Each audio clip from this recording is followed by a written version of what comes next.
Tepeyac, enero de 1531. Una madre avanza hacia su muerte. El viento frío azota su rostro mientras el latido de su hijo nonato resuena en su vientre. Esta mujer será sacrificada junto a su hijo Atonantzin Coatlicue, diosa que según los códices y hallazgos arqueológicos exigía sangre de inocentes. Pero este año, en este mismo monte, la historia dará un vuelco asombroso. Ella no lo sabe, nadie lo presiente. El hijo que buscan arrancarle será de los últimos, porque otra madre está por descender al mismo cerro. Una que no pide sangre sino amor, una que no exige muerte sino vida, una que no siembra el terror sino la esperanza en el Salvador. La madre del verdadero Dios por quien se vive está llegando. Sus pasos, aún silenciosos, hacen temblar el inframundo.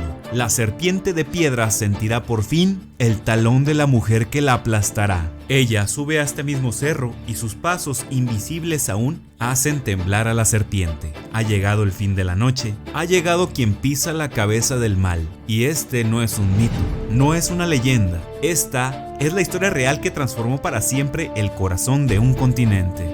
Cielo encendido bajo un resplandor, sobre Tepeyac la tierra vibró, la reina del cielo a su pueblo llamó. Guadalupana, luz que no se apaga, tu manto es el cielo que al alma le dio. Luego de esta introducción poética, entramos ahora sí en materia histórica. En diciembre de 1531, apenas 10 años después de la caída de Tenochtitlan, un suceso extraordinario sacudió los cimientos de un mundo en conflicto. En el silencio sagrado del Tepeyac, la Santísima Virgen María se apareció, según la tradición, no a un rey ni a un conquistador, sino a un humilde indígena converso llamado Juan Diego. 4 veces se apareció ante él y una más ante su tío Juan Bernardino. Pero ¿cómo era ella? Ella no era una diosa, era la madre embarazada del Salvador, con rostro mestizo, envuelta en un manto azul estrellado y rodeada de rayos de sol. Su voz no resonó en latín ni en español, sino en náhuatl, la lengua de la tierra que pisaba, y al revelar su nombre, pronunció una palabra que los españoles transcribieron como Guadalupe, pero que en realidad pudo ser la que aplasta la serpiente de piedra, o quizás la que viene volando de la luz como águila de fuego. Un nombre que en cualquier caso anunciaba la derrota del maligno y la llegada de la verdadera luz al corazón de México. Y entonces ocurrió lo imposible. Bajo este título misterioso y providencial, su imagen quedó milagrosamente impresa en la tilma de Juan Diego, un signo eterno de su presencia maternal y de su misión evangelizadora, acompañado de una pregunta que atraviesa los siglos. ¿No estoy yo aquí, que soy tu madre? Y esto no es una leyenda piadosa, no es un invento tardío. Es un acontecimiento históricamente sólido, documentado con rigor, que desencadenó la mayor conversión masiva y pacífica de la historia moderna. Millones de indígenas se bautizaron en tiempo récord, transformando para siempre el alma de un continente. La Iglesia Católica, tras siglos de estudio y procesos canónicos, ha confirmado plenamente su veracidad. San Juan Diego fue canonizado en 2002 por San Juan Pablo II, quien proclamó a la Virgen de Guadalupe estrella de la evangelización y emperatriz de América. Esto que estás por ver no es solo un trabajo académico, es la defensa apasionada de la verdad para quienes ansían escuchar la voz de la evidencia. Este es un video para derrumbar las falacias que circulan por internet.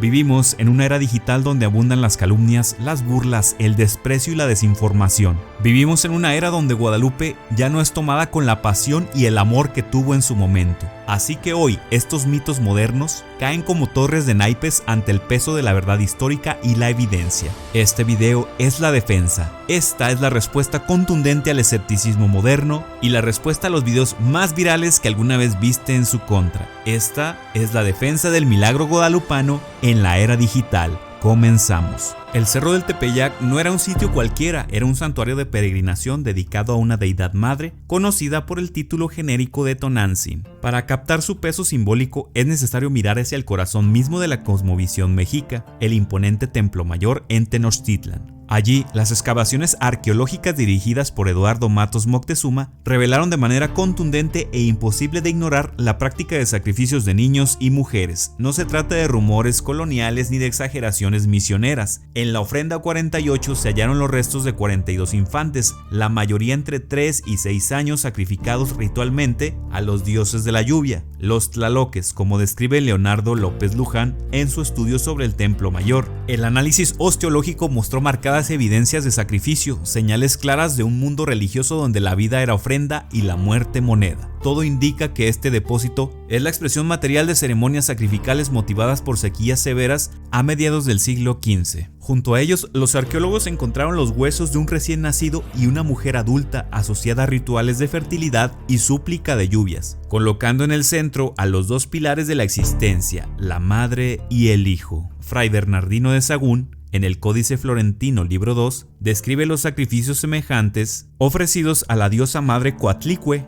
deidad de la tierra, fertilidad y muerte. En estos rituales el sacerdote vestía con la piel desollada de la víctima en un gesto estremecedor que evocaba el renacer de la tierra. Esto ocurría en los festivales donde el sacerdote vestía la piel por varios días para asegurar la fertilidad y las cosechas. Esto es un detalle impactante y bien documentado, que resalta el contraste del mensaje de vida y amor del acontecimiento guadalupano. La serpiente de piedra, símbolo de la tierra, del inframundo y de lo devorador, dominaba el imaginario religioso, y es precisamente aquí donde la providencia despliega su plan con una precisión casi profética. Las palabras de la Virgen en su pronunciado en náhuatl, la que aplasta a la serpiente, es la interpretación más propuesta por estudiosos y resuena como un eco directo en la primera promesa de salvación pronunciada en el Edén: y pondré enemistad entre ti y la mujer, ella te aplastará la cabeza. Génesis 3:15. La serpiente del antiguo culto sería aplastada, no por otra deidad sedienta de sangre, sino por una madre que ofrece su vida sin exigirla a cambio, una madre cuyo hijo trae la vida eterna que ningún sacrificio humano pudo jamás alcanzar. Derribemos ahora el primer mito. Tonantzin Coatlicue no tiene relación histórica con la Virgen de Guadalupe. Hoy, falsos historiadores y creadores de contenido intentan suavizar la imagen de Coatlicue quitándole calaveras, serpientes y garras e incluso arreglándole un rostro humano cuando la figura original ni siquiera tiene cabeza. Lo hacen para hacerla parecerse a la guadalupana, y esto no es un simple error, es una deshonestidad intelectual total. Veamos la comparativa. Número 1. Vestimenta. Coatlicue usa falda de serpientes, caos y fertilidad terrenal. Virgen de Guadalupe, túnica rosa con flor simbólica de vida divina. 2. Atributo principal. Coatlicue, collar de manos, corazones y cráneos.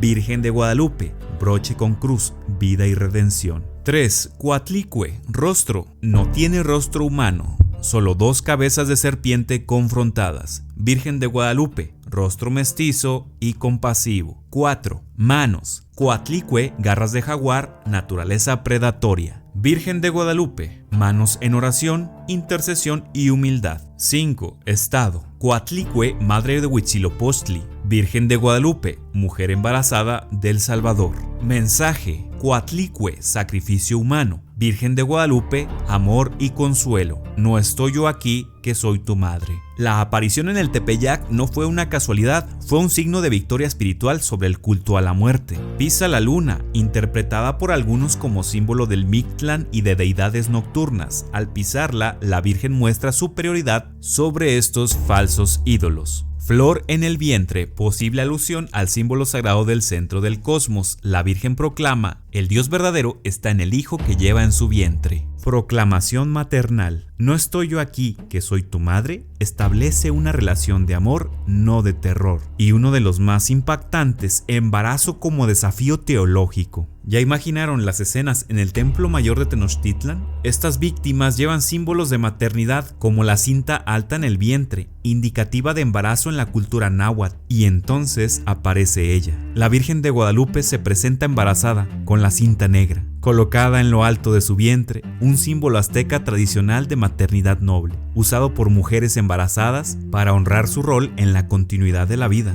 como documentan etnógrafos e historiadores, pero no viene a ofrecer a su hijo en sacrificio ritual, viene a ofrecerlo como salvación eterna. Esto no es una sustitución cultural, es una confrontación teológica directa. El eco del protoevangelio Génesis 3:15 y la mujer del Apocalipsis 12:1-2, una mujer embarazada vestida del sol, perseguida por el dragón, pero victoriosa en Cristo. Mientras el culto prehispánico exigía entréganos a tu hijo para que el cosmos siga girando, sustentando el quinto sol con sangre humana, ella proclama en el espíritu de Juan 3:16, porque tanto amó Dios al mundo que dio a su unigénito para que todo el que crea en él no perezca, sino que tenga vida eterna. Es el desafío más audaz de la inculturación evangélica, usar el mismo símbolo de maternidad sacrificial para anunciar la vida que vence la muerte.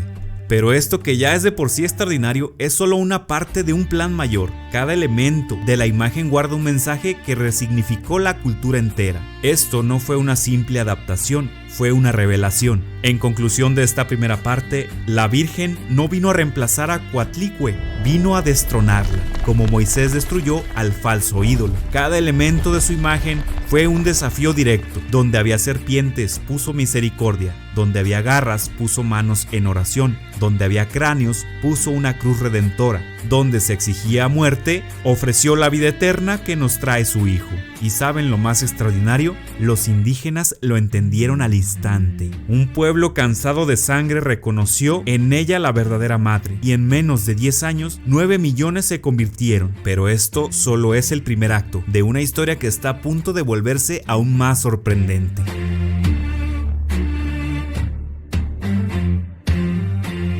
Pasa un rayo sacrosanto, quiebra el valle desolado, y un palpitar infinito dice: aquí te he esperado. El famoso silencio documental no existe y nunca existió. Se repite con frecuencia en redes que no hay documentos antes de 1648 o que todo comenzó con Miguel Sánchez. Este es un argumento que suena contundente hasta que uno revisa las fuentes con rigor. El supuesto silencio no es más que un malentendido histórico. Algunos atacan documentos clave llamándolos falsificaciones, pero análisis modernos avalan muchos de ellos. Aquí no hablaremos de rumores, hablaremos de evidencia sólida que los historiadores de TikTok jamás te enseñan. Estos son 7 pilares que derrumban para siempre el cuento de que todo se inventó 100 años después. Número 1. La tradición viva del pueblo indígena. En la Nueva España, la palabra indígena tenía valor jurídico. Los sabios náhuatl transmitían la historia desde el primer momento. Las apariciones, las rosas, la señora del cielo en el Tepeyac no era un mito, era memoria viva. Número 2. Códice Escalada, 1548, a solo 17 años después del milagro. Nos muestra a Juan Diego desplegando la tilma ante Fray Zumárraga. También contiene el nombre náhuatl de Juan Diego. Autenticidad confirmada por análisis modernos, un documento que destruye cualquier idea de intervención tardía. Número 3. Información jurídica de 1556. Testigos indígenas y españoles declarando bajo juramento que los milagros y las peregrinaciones llevaban muchos años, apenas 25 años después de 1531. Si el culto fuera un invento, ¿por qué hay un juicio oficial tan temprano? Número 4. El Nican Mopohua. La obra maestra del náhuatl clásico que narra las 5 apariciones. Su detalle, poesía, teología solo pueden nacer de quien conoció la historia. No es leyenda popular, es catequesis del siglo XVI. Número 5. Crónicas indígenas tempranas. Anales que registran 1531 como fecha de la aparición, escrito por indígenas para indígenas sin españoles de por medio. Memoria histórica propia, no impuesta. Número 6. Informaciones de 1666. Testigos de más de 90 años contaron lo que vieron y lo que sus padres vivieron. Segunda generación del milagro. La historia seguía viva. Número 7. Cronistas del siglo XVI. Mendieta, Torquemada, Sagún, todos reconocen el fervor guadalupano de su época. Antes de 1600, Guadalupe ya era de México. Ahora dime tú, si un hecho del siglo XVI tiene fuentes indígenas, fuentes jurídicas, fuentes pictográficas, fuentes cronistas, tradición viva, entonces, ¿dónde está el silencio? Esto no es silencio, es una sordera voluntaria de quien no quiere escuchar la evidencia. Más detalles en la descripción. El argumento del invento tardío se derrumba, aplastado por toneladas de tinta, pergaminos y memoria. La verdad está ahí, esperando a quien quiera leerla. Conclusión de esta parte. Para muchos eventos del pasado, los historiadores a veces se conforman con una sola fuente. Aquí tenemos 7, independientes, tempranas, convergentes, estudiadas por instituciones no católicas. No estamos ante un mito que nació siglos después, estamos ante un acontecimiento anclado en el siglo XVI con fuerza documental abrumadora. Quienes omiten esto no están debatiendo historia, están ignorando la historia. Hablemos ahora de la tilma, ciencia que incomoda. Muchos creen que Guadalupe se sostiene solo con documentos, pero existe un testigo del siglo XVI que sigue ahí frente a millones de ojos, la tilma del ayate de Juan Diego, una tela de fibra vegetal que debió haberse destruido hace 4 siglos, hoy sin embargo, 494 años después, permanece. Estas no son opiniones, son hechos materiales. Hecho número 1, un soporte imposible. El ayate de maguey dura 20 a 30 años en condiciones ideales. Esta tilma tiene casi 500. Expuesta a la luz, humedad, polvo, contacto humano, dinamita, y aún así las fibras se niegan a perecer. Hecho número 2, una imagen sin técnica conocida. Estudios técnicos, UNAM, 20 años de análisis modernos, muestran algo desconcertante. En zonas esenciales no existen pinceladas visibles. No hay capa de preparación, el pigmento no penetra la fibra como debería, la adhesión es anómala, no explicada. En resumen, no es una pintura convencional. La imagen parece estar más que haber sido puesta. Hecho número 3, la escena en los ojos. En un área de 7 milímetros se observan figuras humanas minúsculas, no como milagro automático, como dato óptico que intriga a los científicos. Pregunta incómoda, ¿cómo produces figuras submilimétricas en una fibra rústica del siglo XVI sin microscopios, sin lentes de precisión y que no se hayan deteriorado? Hecho número 4, superviviente del atentado 1921. Una bomba de dinamita explotó justo debajo de la imagen. Mármol, hierro y cristal volaron por los aires. Una cruz metálica quedó doblada como papel y la tilma ni una grieta, ni un rasguño. Hecho número 5, símbolos que hablan de 2 mundos. Nada en la imagen es accidental. Color, postura, luna, sol, estrellas, túnica, moño, manos, flor central, etc. Cada símbolo habla del lenguaje cristiano y resuena en lenguaje náhuatl. Y aunque algunos elementos se debaten como las posibles correlaciones astronómicas, lo que sí es indiscutible es que la imagen está diseñada para comunicar a un pueblo que conocía el mensaje del cielo a través de los símbolos. En conclusión de esta parte, si la tilma fuera solo una pintura del siglo XVI, ya se habría destruido, ya se habría desvanecido, ya se habría desmontado científicamente. Pero sigue ahí, desafiando el tiempo, desafiando las teorías, desafiándonos a mirar más profundo. La ciencia puede describir lo que ve, pero no puede explicar cómo está allí. Por eso la tilma no es un misterio cómodo, es una incomodidad científica, un escándalo para el escepticismo superficial. Guadalupe, señora del cielo, tu manto desafía explicación. Guadalupe, luz un pueblo entero, tu imagen late en nuestro corazón. Oh, oh, oh, nada la borra. Oh, oh, oh, porque es milagro de Dios. Ahora llega el turno del protagonista de esta historia. ¿San Juan Diego existió realmente? Algunos críticos modernos dicen que fue un mito, una creación tardía, una figura simbólica. Pero cuando revisas la evidencia histórica, la historia dice otra cosa. Juan Diego sí existió. Y su huella está repartida en documentos, testimonios y procesos oficiales que abarcan 5 siglos. Te presento algunos de ellos. El Códice Escalada, 1548. ¿Y qué es lo que contiene? Como te dije anteriormente, a Juan Diego mostrando la tilma ante Zumárraga. También tiene su nombre completo en náhuatl, Cuauhtlatoatzin. y firmas que la tradición ha vinculado a figuras como Antonio Valeriano y Bernardino de Sahagún. Análisis químicos, paleográficos e infrarrojos han concluido que el códice es del siglo XVI y no una falsificación moderna. Número 2. Testigos que lo conocieron 1666. Informaciones jurídicas del siglo XVII aportan testimonios legales bajo juramento. Algunos lo conocieron personalmente, otros oyeron el relato de sus padres y abuelos. Son testigos de primera y segunda generación, nacidos antes o poco después de los hechos. Número 3. Tradición oral indígena. En la Nueva España, la tradición oral sí tenía un valor jurídico. Los sabios indígenas perseveraron y enseñaron la historia de Juan Diego desde muy temprano. El Nican Mopohua, texto náhuatl clásico, lo menciona como persona real dentro del relato histórico en las apariciones. Para la cultura náhuatl, registrar a alguien en su memoria oral era otorgarle historicidad, no inventarlo.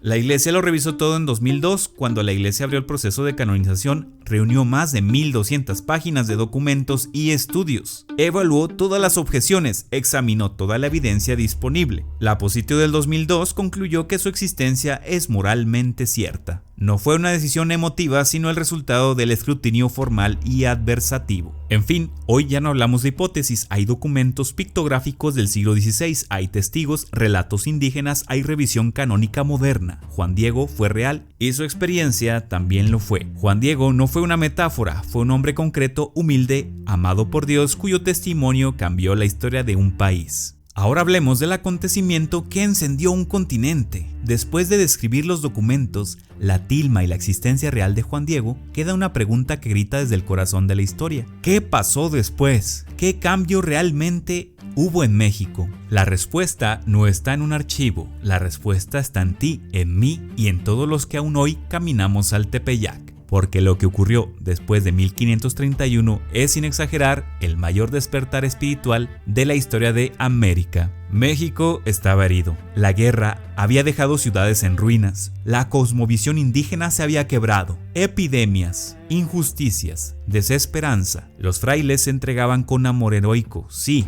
pero la herida en el alma indígena era demasiado profunda. ¿Qué necesitaba ese pueblo? No más discursos, no más imposiciones, necesitaba una madre. Entonces ella descendió y habló en su idioma al ritmo de su cultura, al corazón partido de sus hijos. Cada símbolo de la imagen fue un abrazo de la identidad indígena, manto azul turquesa, color indígena de la divinidad. Flor cuadrifoliada en el vientre, interpretación simbólica del Dios verdadero en su vientre. Luna oscura bajo sus pies, la muerte vencida. Estrellas del cielo, el universo entero se inclina. Rostro mestizo, el nacimiento de un pueblo nuevo. Manos en oración, no viene a exigir, viene a interceder. Por primera vez desde la conquista, el pueblo no sintió miedo de Dios, sino consuelo. Por primera vez, la fe no oprimió, les sanó. Los indígenas no vieron una diosa que exigía sangre, vieron una madre que ofrecía a su hijo para darles la vida. Y el corazón de México despertó, lo que ningún conquistador ni misionero logró por la fuerza. Ella lo logró hacer con un gesto de amor. Las crónicas del siglo XVI se quedan sin palabras. Crónicas de Motolinía. He bautizado con mis manos a más de 400,000. Crónicas de Torquemada. En 7 años he visto más conversiones que en 100 años en Europa. Crónicas de Mendieta. Como fuego divino, corrió de pueblo en pueblo. Aunque las cifras exactas son simbólicas, nadie puede negar el hecho. Millones pidieron voluntariamente el bautismo, sin guerra, sin espada, sin coerción. Y aquí un dato que los museos del morbo nunca te dicen: la Inquisición. Ningún indígena fue sometido a proceso inquisitorial, ellos estaban exentos de estos juicios. Consuelo Maquíbar, Instituto Nacional de Antropología e Historia 2012. Estaban exentos porque eran nuevos en la fe y la corona los protegía legalmente. Quienes sí eran juzgados eran españoles, criollos, mestizos y castas, pero nunca los pueblos originarios. Más información en la descripción. En fin, ¿había pasado algo así antes? Nunca. ¿Ha vuelto a pasar después? Tampoco. Solo una madre pudo encender así un continente entero. María de Guadalupe no borró la cultura indígena, la sanó, la purificó, la llevó a Cristo. La devoción guadalupana se convirtió en la raíz de nuestra identidad, la bandera de lucha por la justicia, en la independencia, en la cristiada, en el corazón espiritual del pueblo hasta hoy. Hay más de 20 millones de peregrinos que van cada año al Tepeyac, la devoción mariana más grande del continente, la imagen religiosa más estudiada en el hemisferio occidental. Ningún museo, ningún imperio, ningún gobierno logró eso. Logró una madre que vino a recordarnos quiénes somos, hijos de Dios, llamados a la vida, amados sin medida. Pero esta historia aún no ha terminado. Así como en 1531 ella aplastó la serpiente de piedra, hoy nos toca derrotar las serpientes digitales del engaño, los mitos virales, las burlas anticlericales, la desinformación que busca apagar la fe. Católico, no tengas miedo ante la burla, ante la crítica. Alza tu voz, pues ha llegado la hora de defender la verdad. Este es solo una parte del combate espiritual de nuestra generación. Y para desmontar, uno por uno, los mitos virales que quieren robarnos nuestra identidad guadalupana. Hasta ahora hemos visto solo un adelanto en este video, un vistazo al origen de la devoción más grande de América. Pero lo que viene ahora es la defensa histórica completa. Porque estamos en una época donde la fe se ridiculiza, donde las redes se llenan de videos virales que repiten mentiras con tono de expertos, mientras ignoran la evidencia. Por eso nace esta obra, mi tesis histórica defendiendo la veracidad del acontecimiento guadalupano en la era digital. No es un ensayo superficial, es una investigación documentada arqueológica, científica y teológica, que responde una por una las objeciones más famosas de internet, sin dejar una sola pregunta sin responder, sin miedo a ningún video de construccionista, con respeto y amor a la historia indígena, y lo mejor, la recibirás completamente gratis, porque la verdad no se vende, se comparte. El enlace estará fijado en los comentarios. Esta tesis no busca ganar discusiones ni convertir al escepticismo militante que muchas veces ya está vacunado contra la evidencia. El corazón de este proyecto eres tú, católico que tiene devoción a la Virgen de Guadalupe, que a veces enfrenta burlas, que merece saber que su fe no se sostiene en leyendas, sino en historia viva, en documentos, en estudios científicos, en un milagro que transformó un continente. Ahora eres parte de esta defensa. Y para muestra, un botón.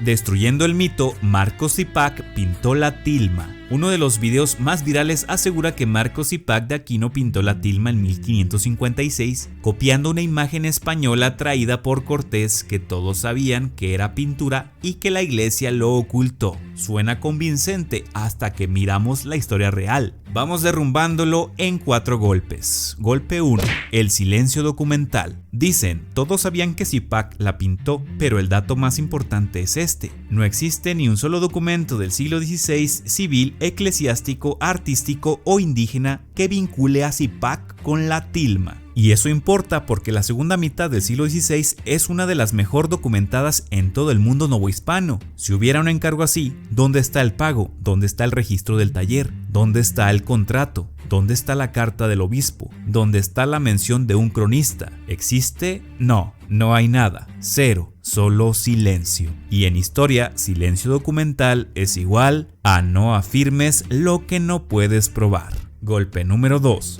La supuesta acusación de Bustamante. El sermón polémico de Fray Bustamante en 1556 dice: un indio la pintó ayer, pero ayer en el español del siglo XVI significaba hace poco, no 24 horas. Bustamante no menciona el nombre, Bustamante no dice que fue encargo, no habla de Zipac, era una crítica pastoral, no un reporte histórico. Repito, eso fue una crítica pastoral, no un reporte histórico. Bustamante era parte del grupo franciscano más rigorista que veía con sospecha cualquier devoción nacida desde el pueblo y no bajo su control. Y algo decisivo, ese mismo año Montúfar abrió una investigación oficial y ningún testigo mencionó jamás a un pintor. Si todos lo supieran, habría salido allí. pero no apareció en ninguna fuente del siglo XVI. Y aún más contundente, la asociación de Marco Zipac de Aquino no surge hasta el siglo XVIII, más de 200 años después, abonando a esto que Zipac no tenía la tecnología para pintar sin dejar trazo microscópico con pigmentos que reflejan la luz de manera inusual. Golpe cronológico: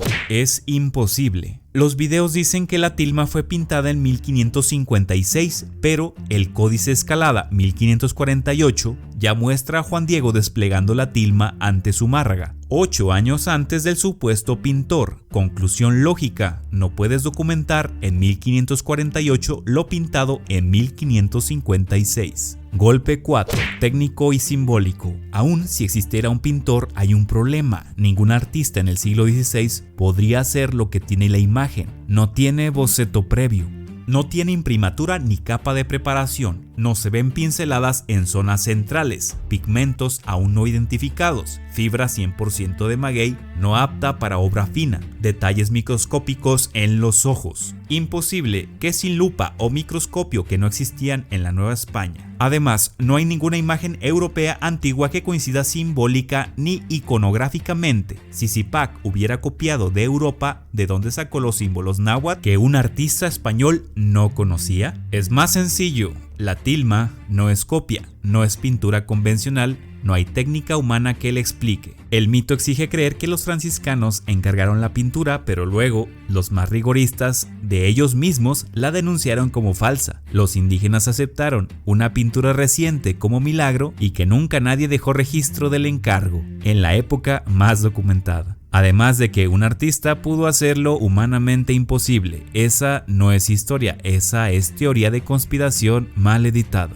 Si quieres conocer la versión más completa y documentada, pues recuerda que este video solo es un resumen. Ve a la descripción. Allí encontrarás fuentes primarias con fechas precisas, con cuadros comparativos, con análisis jurídico y técnico y referencias académicas. Descárgala gratis, enlace en los comentarios. Y así llegamos a la conclusión de este video. Hemos visto documentos, hemos visto evidencia científica y hemos visto historia. Pero el acontecimiento guadalupano no es un expediente académico, ese encuentro, la Virgen del Tepeyac no vino a quedarse con nuestra mirada. No se te olvide que ella vino a tomar nuestra mano y llevarla al corazón de su hijo. Antes del templo, antes de la tilma, antes de todo, ella se presentó así: yo soy la madre del verdadero Dios por quien se vive. Desde el primer instante, María puso a Jesús en el centro, no vino a sustituir creencias, nos señaló al Salvador a culturas enteras, rescatando la dignidad del pueblo más herido. Y cuando el milagro estuvo completo, cuando las rosas cayeron y la imagen apareció en la tilma, no pidió adoración para ella misma. Pidió un templo para su hijo. No pidió un templo para un culto privado, sino un hogar espiritual donde Jesucristo fuera amado y adorado. Un templo donde todos los días se proclama la palabra de Dios, donde la Eucaristía se celebra, donde los corazones se sanan en los sacramentos, donde se contempla el milagro que transformó a un continente y donde millones hasta hoy se acercan a Cristo. Eso es lo que ella quiso. Eso es lo que ella hizo.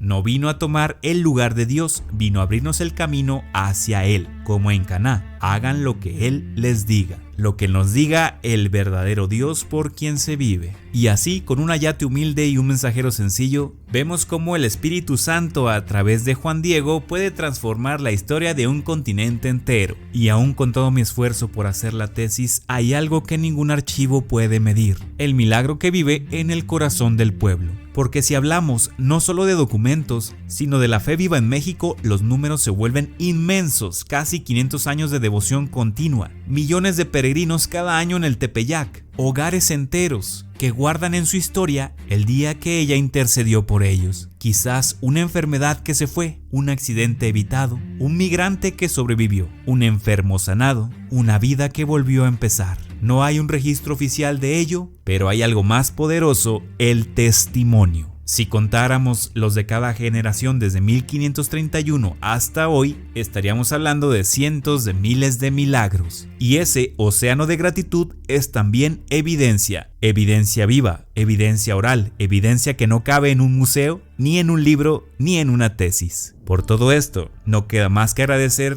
la misericordia del Señor y la intercesión de María Santísima. Como invitación personal, te invito a ver la película Tierra de María del año 2013, es un documental muy interesante donde encontrarás más testimonios. Y otra película que pasó quizás muy desapercibida llamada Guadalupe, Madre de la Humanidad. Pero la invitación más grande es renovar tu encuentro con Jesús cada día. Te habla Dofer, gracias por buscar la verdad con un corazón que no se conforma con lo superficial. Recuerda que la tesis es totalmente gratuita, tienes un gran regalo en tus manos, solo te pido seguirme en mis redes, no olvides dejar un buen comentario y un buen like. Si compartes este video, también compartes el regalo que te dejo. Que la Virgen de Guadalupe interceda por ti y por tu familia, y por nuestra amada tierra hispanoamericana. Que viva Cristo Rey y que viva la Virgen de Guadalupe. En un cerro solitario, bajo un cielo que lloraba sin fin, llegó una señal del cielo como una rosa en el jardín, con suavidad y dulzura, más allá de lo terrenal. La fe simple de un indio encontró la verdad celestial, y el humilde habló con voz quebrada: ¿quién soy yo para merecer tu amor? Ella respondió con ternura santa: soy tu madre, no tengas temor. Guadalupe, rosa del desierto, tu imagen va más allá. Guadalupe, madre de mi pueblo, tu amor nos hace renacer. Aquí te siento. Mi fe florece por ti.